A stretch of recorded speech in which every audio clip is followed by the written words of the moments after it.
toda plenitud en Cristo, por cuanto agradó al Padre que en él habitase toda plenitud. Colosenses 1:19. El predicador no enfrenta ninguna dificultad esta mañana en cuanto al objetivo práctico al cual debe apuntar en su discurso. Cada tema debe ser considerado como un objetivo y cada discurso debe tener un propósito espiritual definido. En caso contrario, no estaríamos predicando, sino que estaríamos jugando a predicar. El contexto indica claramente cuál debe ser el rumbo que tenemos que seguir. Lean las palabras que preceden inmediatamente al texto y encontrarán que se declara que nuestro Señor Jesús debe tener la preeminencia en todas las cosas. Mediante este texto queremos rendir honor y gloria al siempre bendito Redentor y entronizarlo en el asiento más elevado en nuestros corazones. Oh, que todos nosotros tuviéramos el ánimo de adorarlo y que le diéramos a él la preeminencia en nuestros pensamientos por sobre todas las cosas o personas en el cielo o en la tierra. Bienaventurado es aquel que puede hacer o pensar lo máximo para honrar a un Señor como es nuestro Emmanuel. El versículo que sigue al texto nos muestra cómo podemos promover mejor la gloria de Cristo, puesto que, como Él vino a este mundo para reconciliar consigo todas las cosas, así las que están en los cielos como las que están en la tierra, le glorificaremos de la mejor manera, aceptando su grandioso designio de misericordia. Al buscar llevar a los pecadores a un estado de reconciliación con Dios, estamos dándole la preeminencia al grandioso reconciliador. En esta ocasión, nuestro evangelio será el evangelio de la reconciliación. Que la palabra reconciliadora convenza a muchas personas mediante el poder del Espíritu de Cristo, de tal manera que cientos de almas, a partir de este día y en adelante, glorifiquen al grandioso embajador que ha establecido la paz por la sangre de su cruz. El texto es un abismo grande y no podemos explorarlo, pero nos deslizaremos gozosamente sobre su superficie si el Espíritu Santo nos proporciona un viento favorable. Aquí encontramos abundantes provisiones que exceden en mucho a las de Salomón, aunque a la vista de aquella regia profusión, la reina de Saba se quedó asombrada y declaró que ni aún se le había dicho la mitad. ¿Podríamos darle algún tipo de orden a nuestros pensamientos si los clasificáramos bajo 4 encabezados? Se habla aquí de ¿qué? De toda plenitud. ¿Dónde está ubicada? En Él, esto es, en el Redentor. Se nos informa por qué. Porque agradó al Padre, y tenemos también una nota de tiempo o cuando en la palabra habitase. Por cuanto agradó al Padre que en él habitase toda plenitud. Estas palabras interrogativas, ¿qué?, ¿dónde?, ¿por qué? Y ¿cuándo?, pueden ayudarles a recordar el sentido del sermón. Primero, entonces, hemos de considerar el tema que tenemos ante nosotros, o ¿qué?, por cuanto agradó al Padre que en él habitase toda plenitud. Dos palabras poderosas. Plenitud, una palabra que es en sí misma sustancial, exhaustiva y expresiva, y toda, una gran palabrita que lo incluye todo. Cuando se combinan en la expresión toda plenitud, tenemos ante nosotros una superlativa riqueza de significado. Bendito sea Dios por esas dos palabras. Nuestros corazones se gozan al pensar que existe tal cosa en el universo como toda plenitud, pues en la mayor parte de las búsquedas entre los mortales se encuentra una completa esterilidad. Vanidad de vanidades, todo es vanidad. Bendito sea el Señor eternamente, porque ha provisto una plenitud para nosotros, pues en nosotros, por naturaleza, todo es vacío y completa vanidad. En mí, esto es, en mi carne, no mora el bien. En nosotros hay una carencia de todo mérito, una ausencia de todo poder para alcanzar cualquier mérito, e incluso una ausencia de voluntad para alcanzarlo si pudiéramos. En referencia a estas cosas, la naturaleza humana es un desierto vacío, estéril y desolado, habitado únicamente por el dragón del pecado y el abetoro de la aflicción. Pecador, santo, para ustedes dos por igual, estas palabras, toda plenitud, suenan como un himno santo. Los acentos son dulces como aquellos del ángel mensajero cuando cantó: «He aquí os doy nuevas de gran gozo». ¿No les parece que son notas extraviadas de sonetos celestiales? Toda plenitud. Tú, pecador, eres todo vacío y muerte. Tú, santo, serías eso mismo si no fuera por toda la plenitud de Cristo, de la cual has recibido. Por lo tanto, las palabras están llenas de esperanza, tanto para el santo como para el pecador. Hay gozo en estas palabras para toda alma consciente de su triste estado y humillada delante de Dios. Voy a tocar de nuevo esta campana de plata, toda plenitud, y entonces nos habrá de encantar otra nota que nos dice que Cristo es sustancia y no una sombra, que es plenitud y no un anticipo. Estas son buenas nuevas para nosotros, pues nada resolverá nuestro caso excepto realidades. Los tipos pueden instruir, pero no pueden salvar en la realidad. Los modelos de las cosas en los cielos son demasiado débiles para adecuarse a nuestro caso. Necesitamos las propias cosas celestiales. Ni el pájaro sangrante, ni el novillo sacrificado, ni el torrente corriente, ni la lana escarlata, ni el hisopo podrían quitar nuestros pecados. Ninguna forma externa podría limpiarme. La lepra está arraigada profundamente adentro. Las ceremonias eran preciosas bajo la antigua dispensación porque exponían las realidades que habrían de ser reveladas, pero en Cristo Jesús nosotros tratamos con las realidades mismas.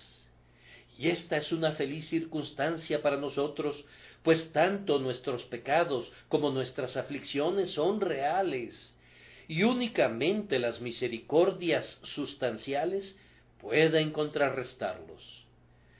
En Jesús tenemos la sustancia de todo lo que los símbolos exponen. Él es nuestro sacrificio, nuestro altar, nuestro sacerdote, nuestro incienso, nuestro tabernáculo, nuestro todo en todo. La ley tenía la sombra de los bienes venideros, pero en Cristo tenemos la imagen misma de las cosas. Hebreos 10:1. ¿Qué embelesamiento es este para aquellos que sienten tanto su vacío que no podrían ser consolados por la mera representación de una verdad, o por el modelo de una verdad, o por el símbolo de una verdad, sino que tienen que tener la sustancia misma? Pues la ley por medio de Moisés fue dada, pero la gracia y la verdad vinieron por medio de Jesucristo. Juan 1:17. Debo regresar de nuevo a las palabras del texto, pues percibo que está cayendo más miel del panal. Toda plenitud es un término amplio, de largo alcance y que lo incluye todo, y en su abundante contenido ofrece otra fuente de deleite. Qué gozo nos proporcionan estas palabras cuando recordamos que nuestras inmensas necesidades exigen una plenitud, sí, toda plenitud, para poder ser provistas. Una pequeña ayuda no nos serviría de nada, pues estamos completamente sin fuerzas. Una medida limitada de misericordia sólo serviría de escarnio para nuestra miseria.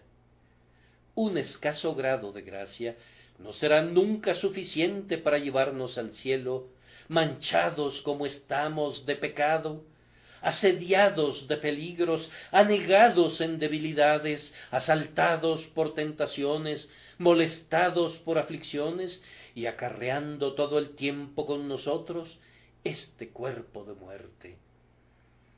Pero puesto que se trata de toda plenitud, será adecuada para nosotros.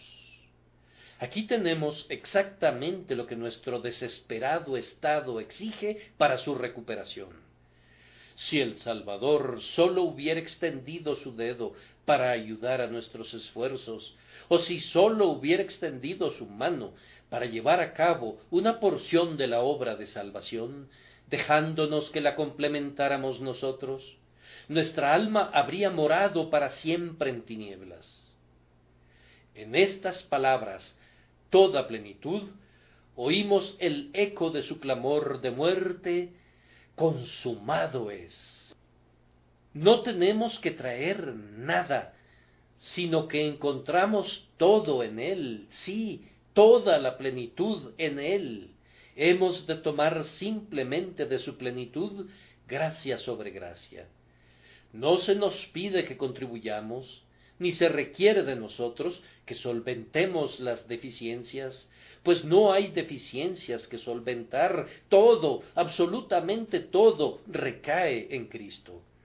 Todo lo que necesitaremos entre este lugar y el cielo, todo lo que pudiéramos necesitar entre las puertas del infierno, donde yacíamos en nuestra sangre, y las puertas del cielo, donde encontraremos admisión, está atesorado para nosotros en el Señor Cristo Jesús.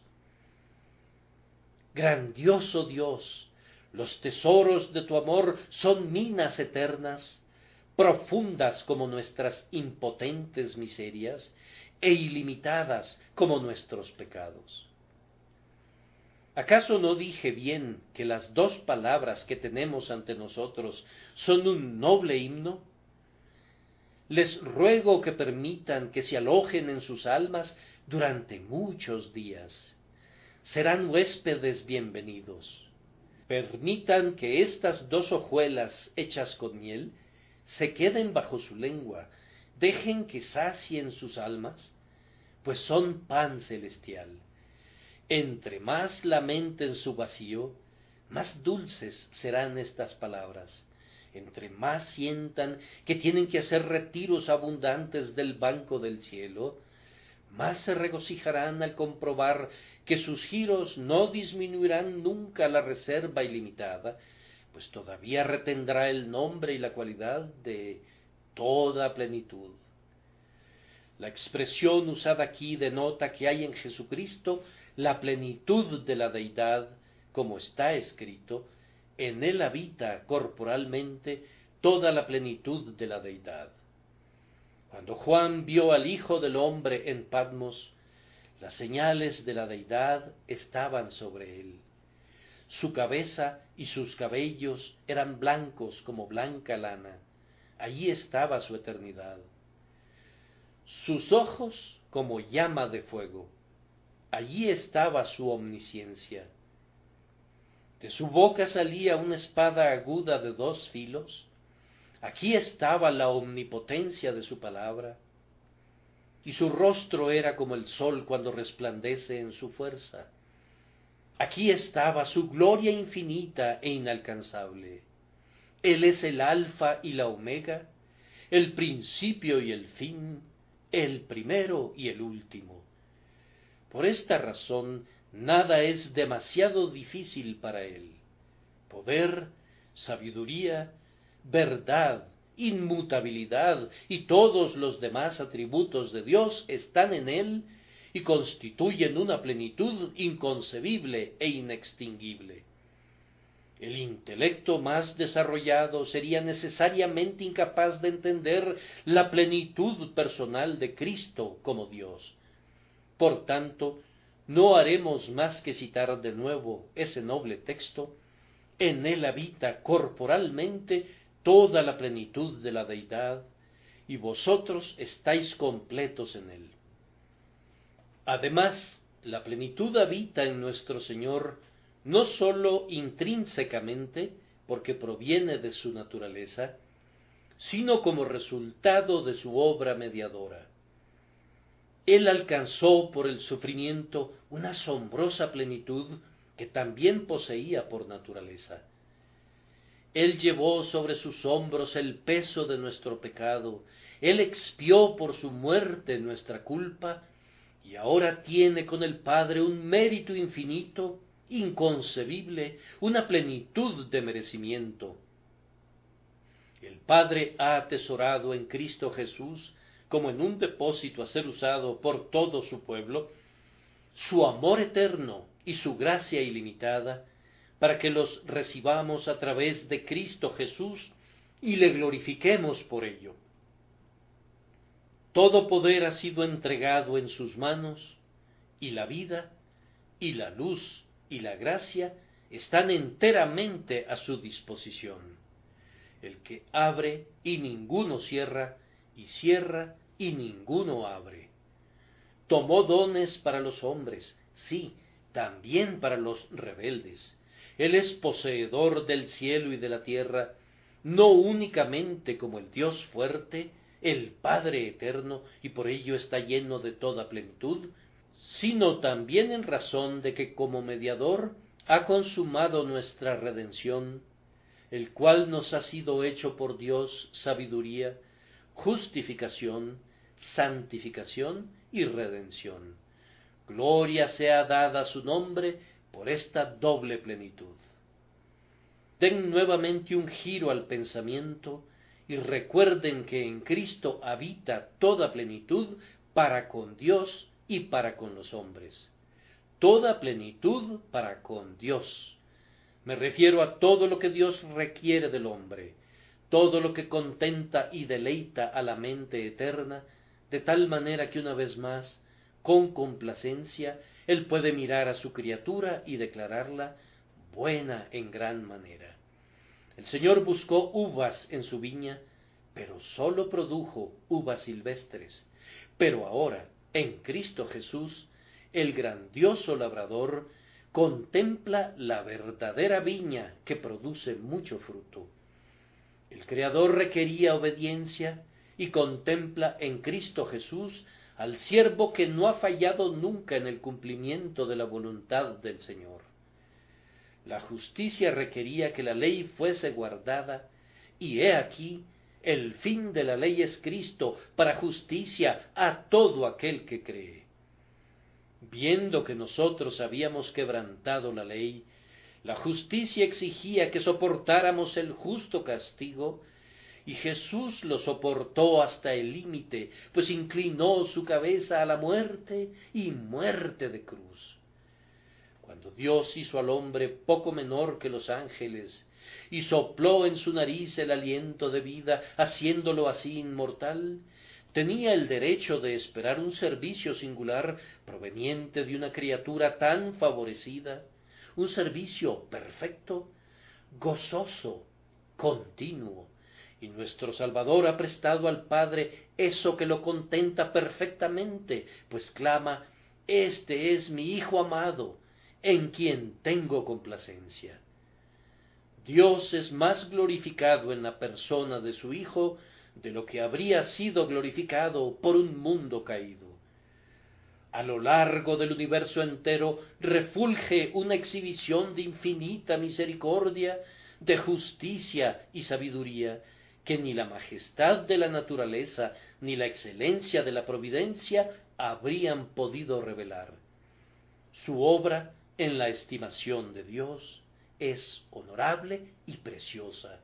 Por causa de su justicia, Dios está muy complacido.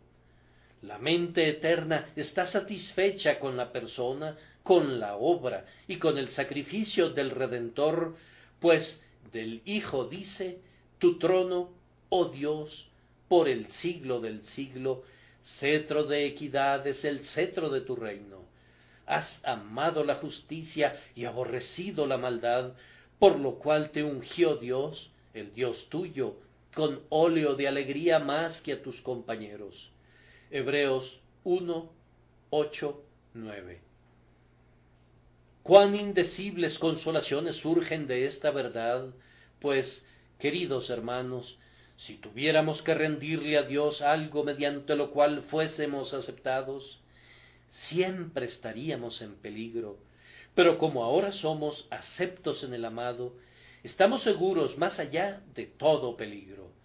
Si tuviéramos que encontrar algo con lo cual pudiéramos presentarnos delante del Dios Altísimo, todavía podríamos estarnos preguntando: ¿habré de presentarme delante de Él con holocaustos, con becerros de un año? ¿Se agradará Jehová de millares de carneros o de 10,000 arroyos de aceite? Pero ahora escucha la voz que dice: sacrificio y ofrenda y holocaustos y expiaciones por el pecado no quisiste, ni te agradaron. Y oímos que la misma voz divina agrega: he aquí que vengo, oh Dios, para hacer tu voluntad. Y nos regocijamos al recibir el testimonio del Espíritu, diciendo: en esa voluntad somos santificados mediante la ofrenda del cuerpo de Jesucristo, hecha una vez para siempre, pues de ahora en adelante se dice: nunca más me acordaré de sus pecados y transgresiones. La plenitud de Cristo es también para con el hombre, y eso se refiere tanto al pecador como al santo. Hay una plenitud en Cristo Jesús que el pecador que está buscando debería contemplar con gozo. Pecador, ¿qué necesitas? Tú necesitas todas las cosas, pero Cristo lo es todo. Tú necesitas poder para creer en Él. Él da poder al desfallecido. Tú necesitas el arrepentimiento. Él fue exaltado en lo alto para dar arrepentimiento, así como remisión de pecado. Tú necesitas un nuevo corazón. El pacto conlleva ese sentido: y les daré un corazón, y un espíritu nuevo pondré dentro de ellos. Tú necesitas perdón. Mira las heridas sangrantes, lávate y sé limpio. Tú necesitas sanar. Él es: yo soy Jehová tu sanador. Tú necesitas un vestido. Su justicia se convertirá en tu vestido. Tú necesitas ser preservado.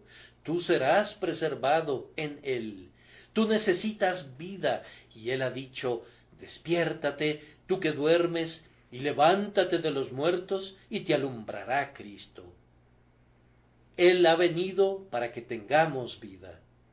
Tú necesitas, pero en verdad el catálogo sería demasiado largo si lo leyéramos de principio a fin en este momento, pero puedes tener la seguridad de que aunque apilaras tus necesidades hasta que se alzasen como los Alpes delante de ti, el todo suficiente Salvador puede suplir todas tus necesidades.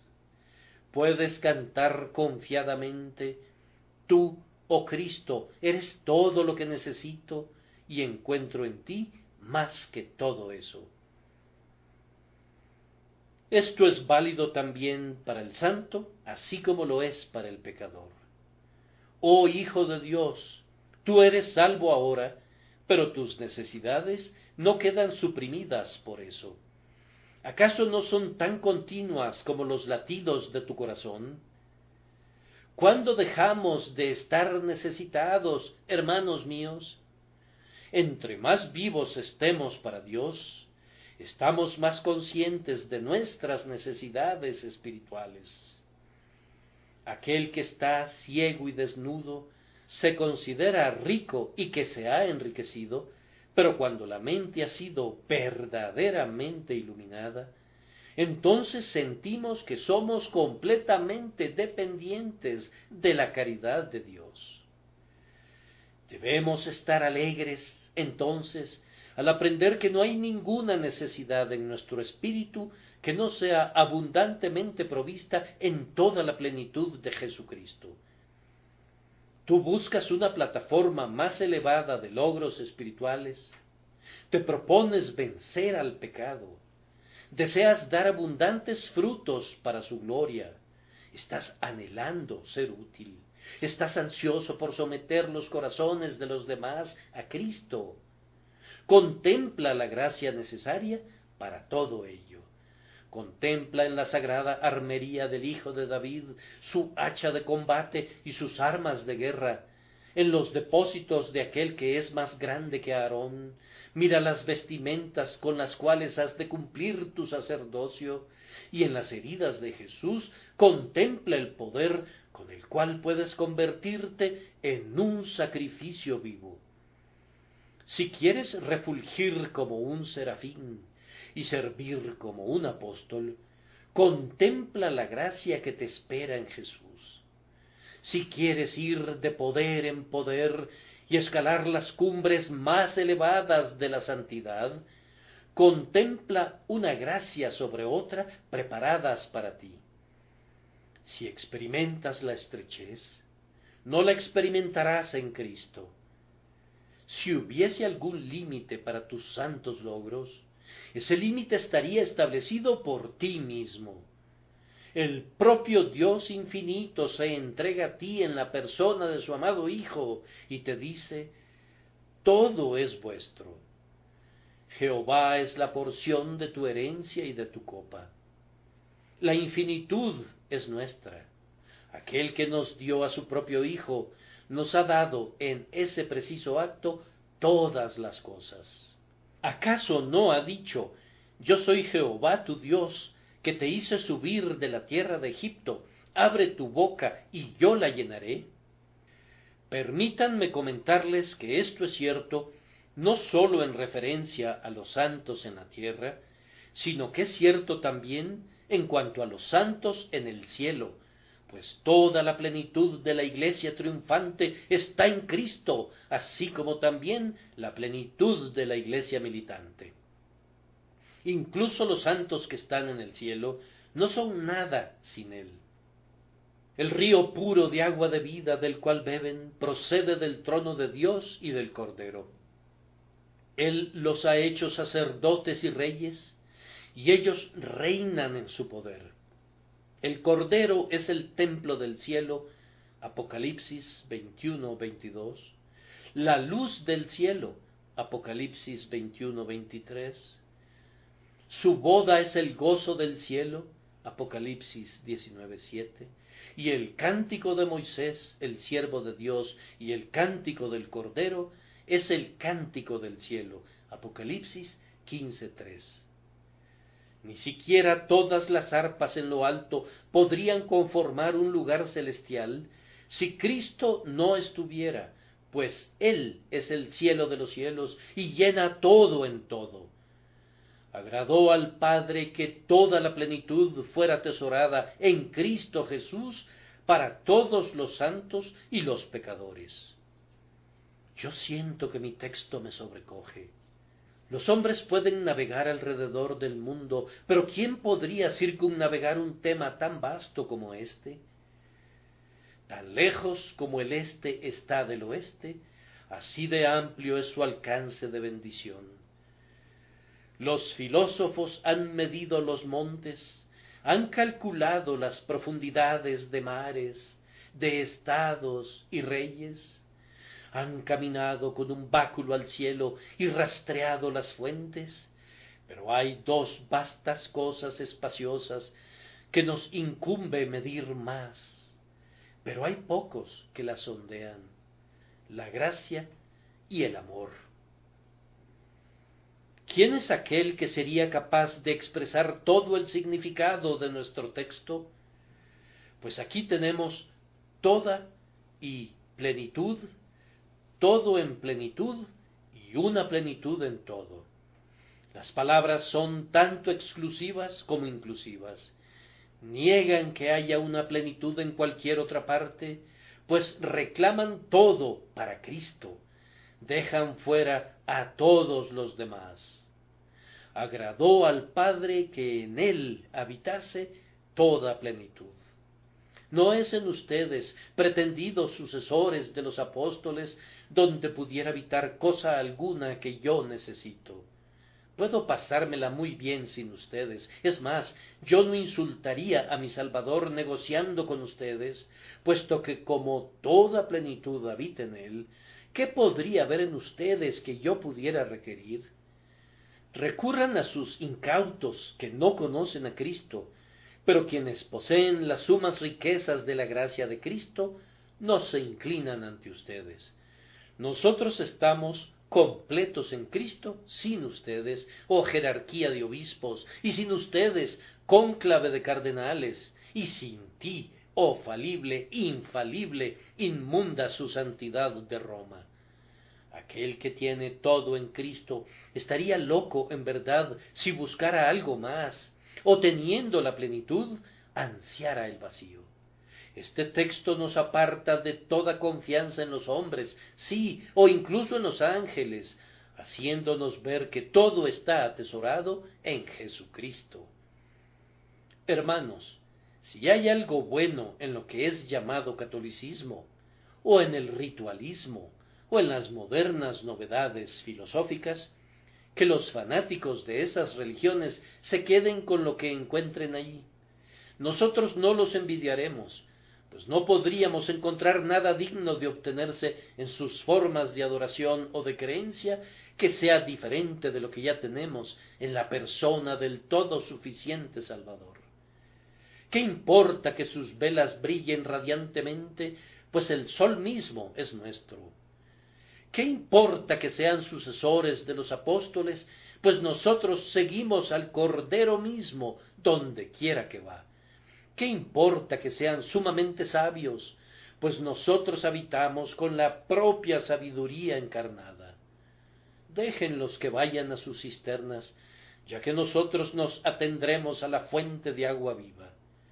Pero en verdad no hay ninguna luz en sus luminarias. Lo único que hacen es incrementar la oscuridad. Son líderes ciegos de los ciegos. Ponen sus vacíos resonantes en competencia con la plenitud de Jesús y predican otro evangelio que no es otro. La imprecación del apóstol sea sobre ellos. Ellos agregan a las palabras de Dios y Él les añadirá sus plagas.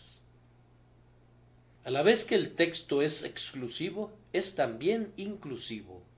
Encierra todo lo que todos los comprados con sangre requieren para el tiempo y para la eternidad. Es un arca que contiene todas las buenas cosas concebibles, sí, y muchas cosas que son todavía inconcebibles, pues en razón de nuestra debilidad no hemos concebido todavía la plenitud de Cristo. Él es capaz de dar abundantemente cosas que ustedes no han pedido todavía y en las que ni siquiera han pensado. Aunque ustedes llegaran a la consagración de los mártires, a la piedad de los apóstoles y a la pureza de los ángeles, todavía no habrían visto nunca, ni habrían sido capaces de pensar en algo puro, amable y de buen nombre que no estuviera atesorado ya en Cristo Jesús. Todos los ríos fluyen a este mar, pues de este mar provinieron. Así como la atmósfera rodea a toda la tierra y todas las cosas viven en ese mar de aire, así también todas las cosas buenas están contenidas en la bendita persona de nuestro amado Redentor. Unámonos para alabarle, exaltémosle con voz y corazón, y que los pecadores sean reconciliados con Dios por él. Si todas las cosas buenas que un pecador requiere para hacerlo aceptable para con Dios están en él, entonces el pecador debe venir de inmediato a través de ese mediador. Las dudas y los temores han de desvanecerse a la vista de la plenitud de la mediación. Jesús tiene que ser capaz de salvar al grado máximo, puesto que toda plenitud habita en él. Ven, pecador, ven y recíbelo, cree en él y te encontrarás hecho perfecto en Cristo Jesús. En el instante en que un pecador cree y confía en su Dios crucificado, recibe de inmediato su perdón, la plena redención por medio de su sangre. Habiendo hablado así acerca de qué, ahora vamos a considerar dónde. Agradó al Padre que en él habitase toda plenitud. ¿Dónde más podría haber sido depositada toda plenitud? Se requería de una vasta capacidad para contener toda plenitud. ¿Dónde habita un ser con una naturaleza, con la capacidad suficiente para incluir dentro de sí toda plenitud? De igual manera podríamos preguntar, ¿quién midió las aguas con el hueco de su mano y los cielos con su palmo? Con 3 dedos juntó el polvo de la tierra y pesó los montes con balanza y con pesas los collados. A él únicamente le pertenece contener toda plenitud, pues tiene que ser igual con Dios, el infinito.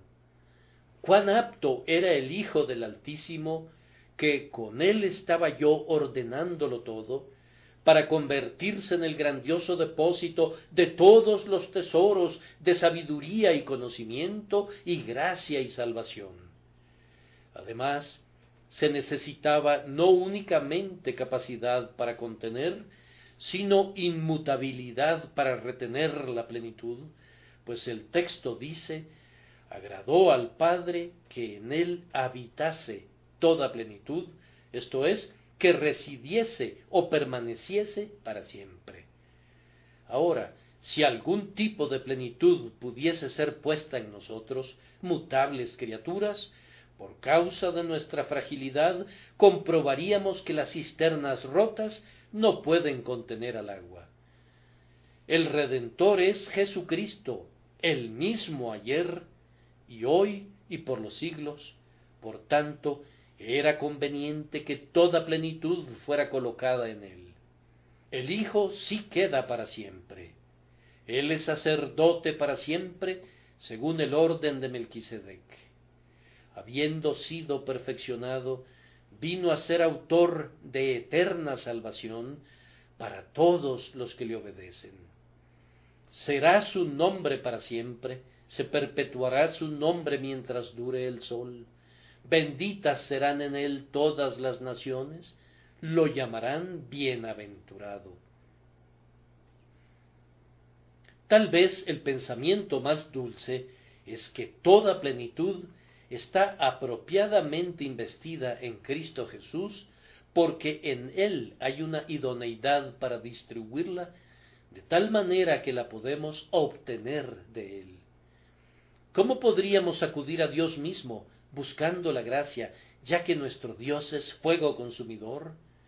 Pero Jesucristo, siendo Dios, es también hombre como nosotros mismos, hombre verdadero, de un espíritu humildemente manso y por tanto fácilmente accesible.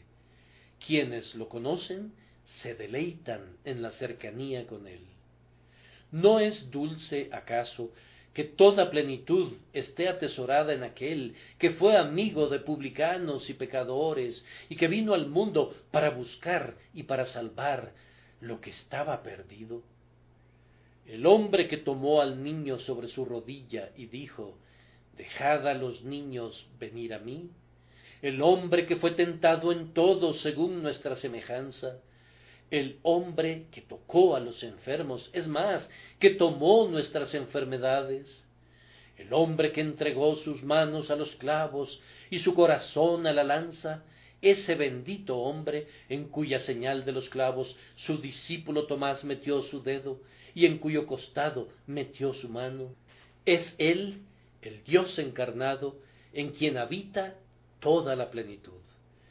Vengan entonces y reciban de él, ustedes que son los más débiles, los más insignificantes y los más pecadores de los hombres. Ven de inmediato, oh pecador, y no temas. ¿Por qué tienes miedo de venir y de contarle todo tu caso? Él no pronunciará tu condenación, ni con fruncido ceño te alejará de su rostro. ¿Le temerás a Emmanuel?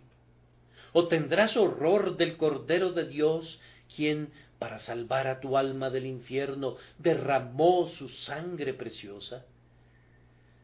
Sin embargo, ha de notarse aquí muy cuidadosamente que aunque la plenitud es atesorada en Cristo, no se dice que sea atesorada en las doctrinas de Cristo, aunque ellas son plenas y completas, y no necesitamos de ninguna otra enseñanza cuando el Espíritu revela al Hijo en nosotros. Tampoco se dice que sea atesorada en los mandatos de Cristo, aunque son ampliamente suficientes para nuestra guía.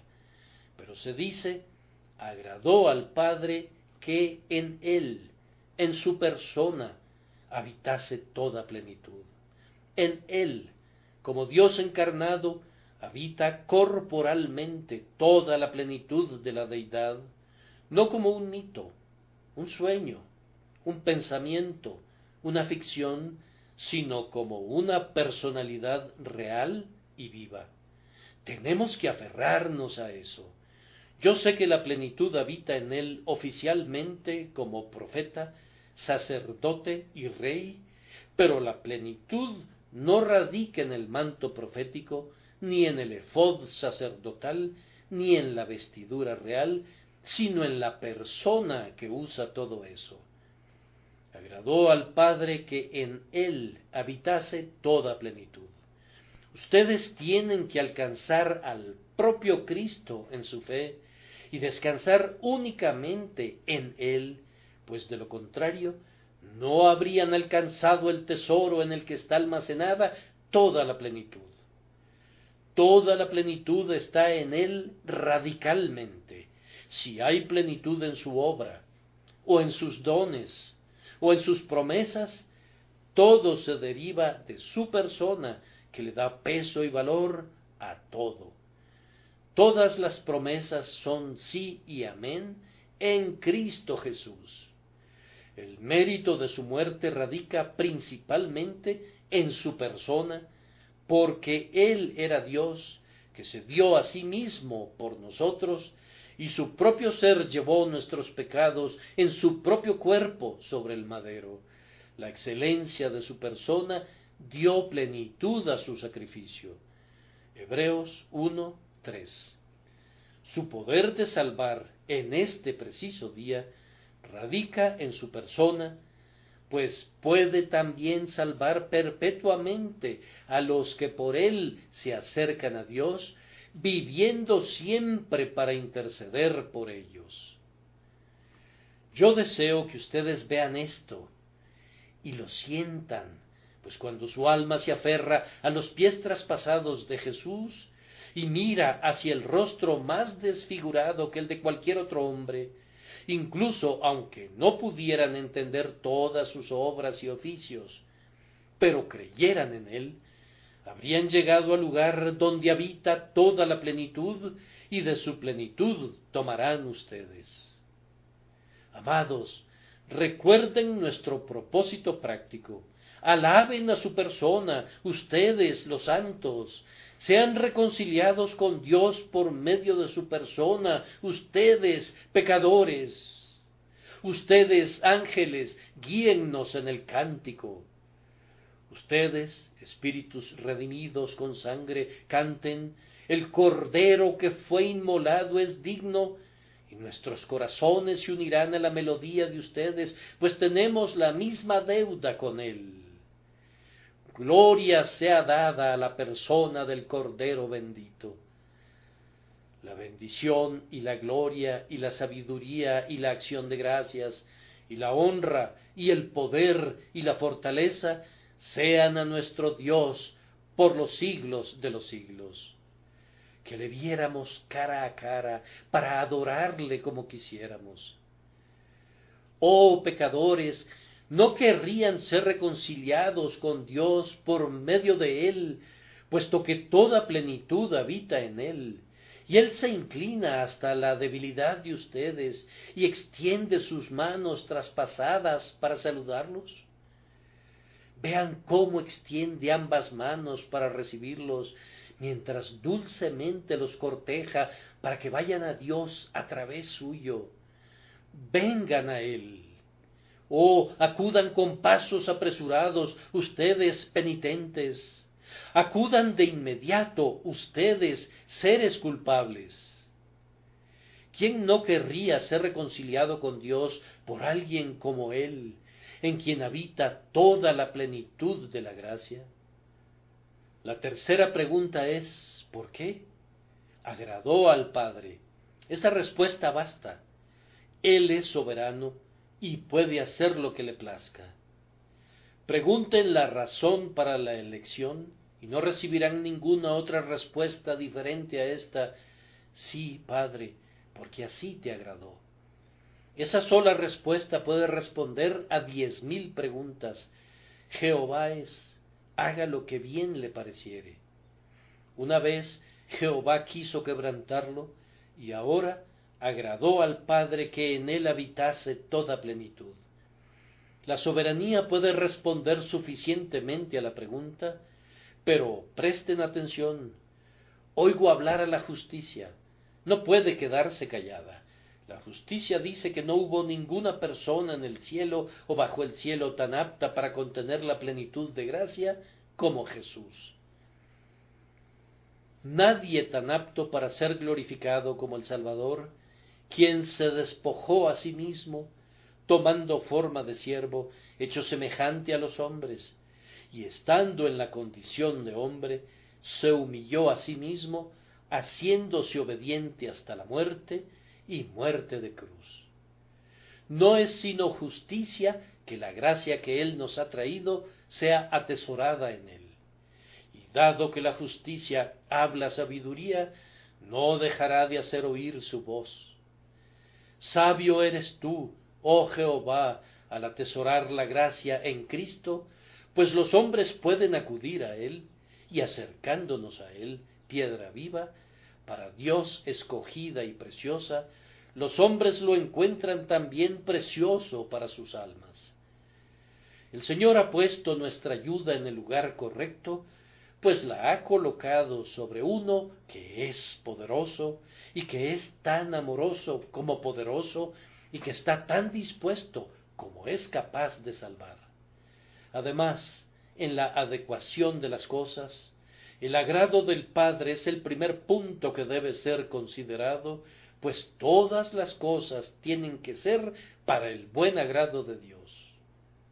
Es una gran regla subyacente del universo que todas las cosas fueron creadas para el agrado de Dios. Dios es el origen y la fuente del amor eterno, y es apropiado que nos lo transmita por cualquier canal que Él elija. Inclinándonos, por tanto, en humilde adoración ante su trono, nos alegra porque en este asunto la plenitud habita donde satisface perpetuamente el decreto del cielo. Es bueno que haya agradado al Padre.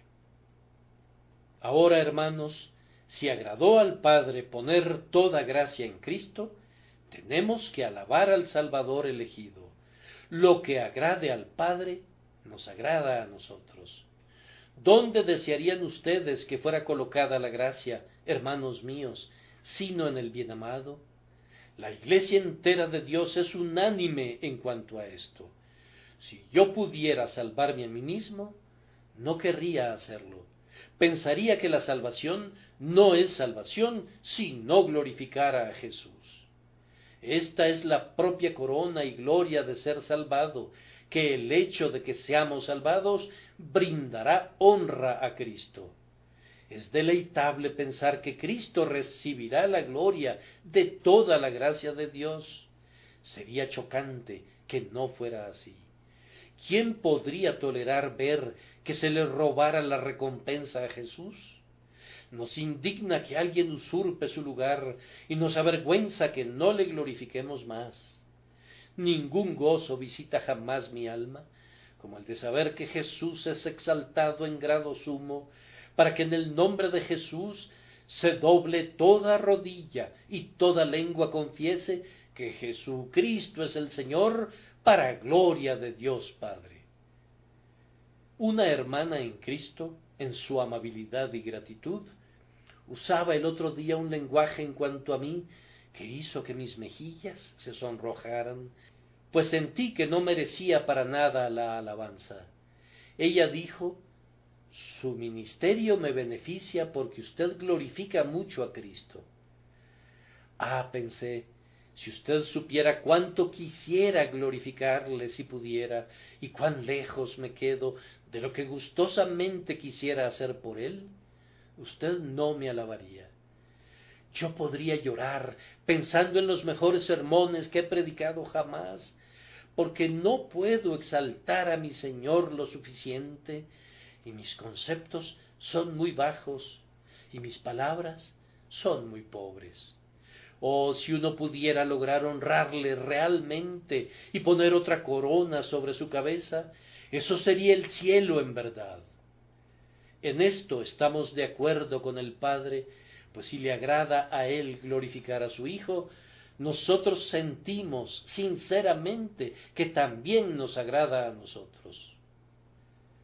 Aquellos que no han sido regenerados todavía no deberían apresurarse a ser reconciliados con Dios mediante un Redentor como Él. Si le agrada al Padre poner toda gracia en Cristo, oh pecador, ¿no te agradaría venir y recibirla por medio de Cristo? Cristo es el lugar de reunión para un pecador y su Dios. Dios está en Cristo, y cuando tú vienes a Cristo, Dios se reúne contigo y se efectúa un tratado de paz entre tú y el Altísimo. ¿Acaso no estás de acuerdo con Dios en esto, que Cristo debe ser glorificado? ¿No dices, quiero glorificarle, aceptando esta mañana toda su gracia, amor y misericordia? Bien, si estás dispuesto a recibir a Jesús, Dios te ha dado esa disposición y en ello demostró su anuencia a salvarte. Él se agrada con Cristo. ¿Te agrada a ti Cristo? Si así fuera, ya hay paz entre tú y Dios, pues Jesús es nuestra paz. Debemos concluir reflexionando sobre cuándo. ¿Cuándo está toda la plenitud en Jesús? Está ahí todo el tiempo, pasado, presente y venidero. Agradó al Padre que en él habitase toda plenitud. Entonces, la plenitud estaba en Cristo desde antes, está en Cristo hoy y estará en Cristo para siempre. Aquí está indicada una perpetuidad. Toda plenitud estaba, está y estará en la persona de Jesucristo.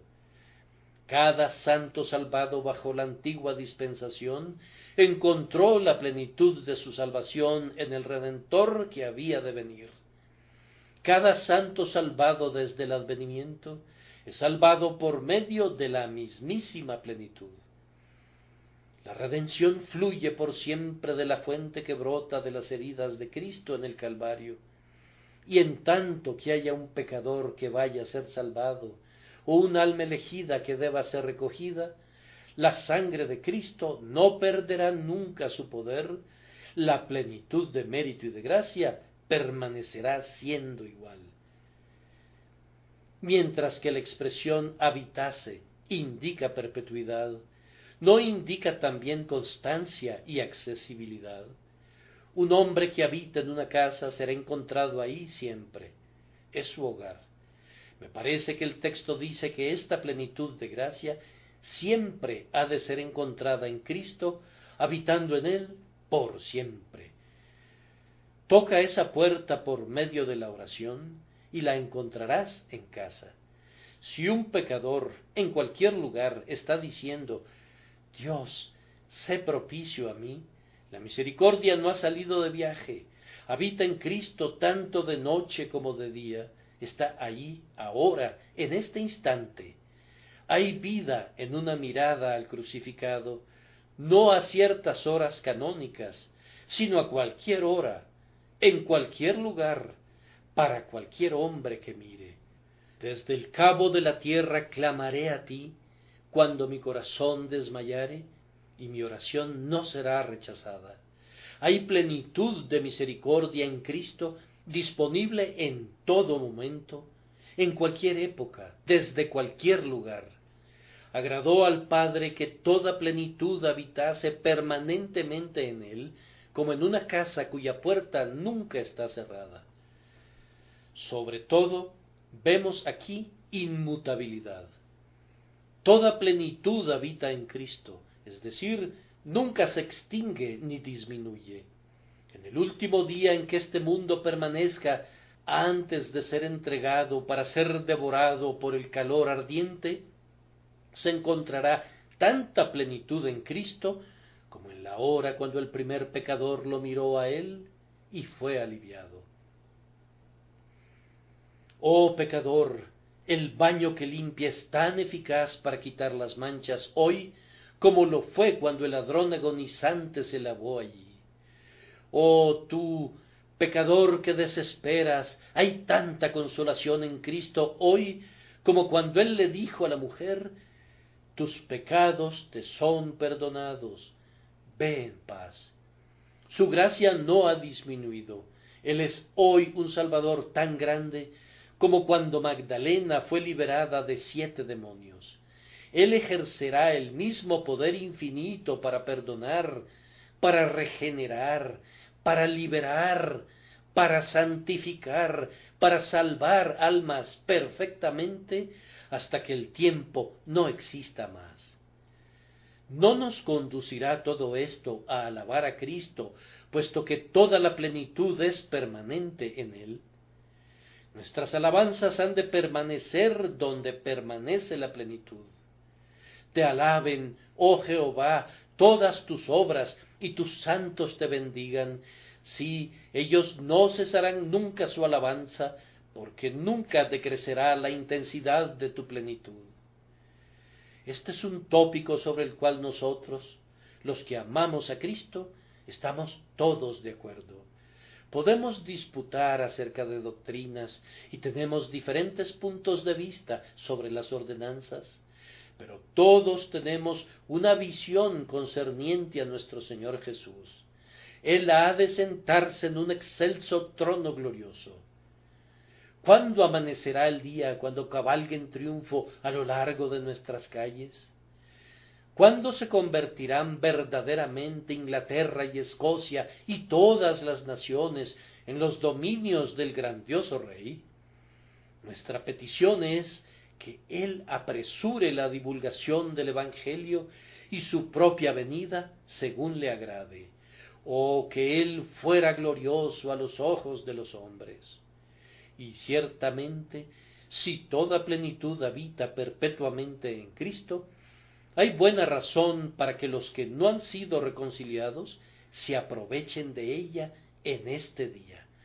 Que el Espíritu bendito te muestre, oh pecador, que hay suficiente en Jesucristo para suplir tus necesidades, que tu debilidad no necesita mantenerte alejado, ni siquiera la dureza de tu corazón, ni el arraigado hábito de tu voluntad, pues Cristo puede también sujetar a sí mismo todas las cosas. Si tú lo buscas, serás encontrado por Él. Búscalo mientras puedas ser encontrado. No abandones tu asiento hasta que tu alma esté inclinada a sus pies. Me parece que lo veo. No pueden verle sus corazones con la imaginación. Glorioso hoy, mas sin embargo el mismo Salvador que fue clavado a la cruz como un criminal por los culpables. Extiende tu mano y toca el cetro de plata de la misericordia que te está ofreciendo, pues quienes lo tocan, viven. Mira a ese amado rostro donde las lágrimas una vez grabaron sus surcos y la aflicción esculpió sus líneas. Mira, te digo, y vive. Mira su frente, radiante con muchas joyas deslumbrantes, que una vez llevó una corona de espinas. Que su amor te derrita hasta el arrepentimiento. Arrójate en sus brazos, sintiendo, si perezco, pereceré allí. Él será mi única esperanza. Vive Jehová, en cuya presencia estoy, que ninguna de las almas de quienes vengan y confíen en Jesús se perderá. El cielo y la tierra pasarán, pero esta palabra de Dios no pasará jamás. El que creyere y fuere bautizado será salvo. Oh, confía en él. Yo te imploro por la misericordia de Dios y por la plenitud de Jesús, que confíes en él ahora, en este día. Que Dios te conceda que puedas hacerlo. Por Cristo nuestro Señor. Amén.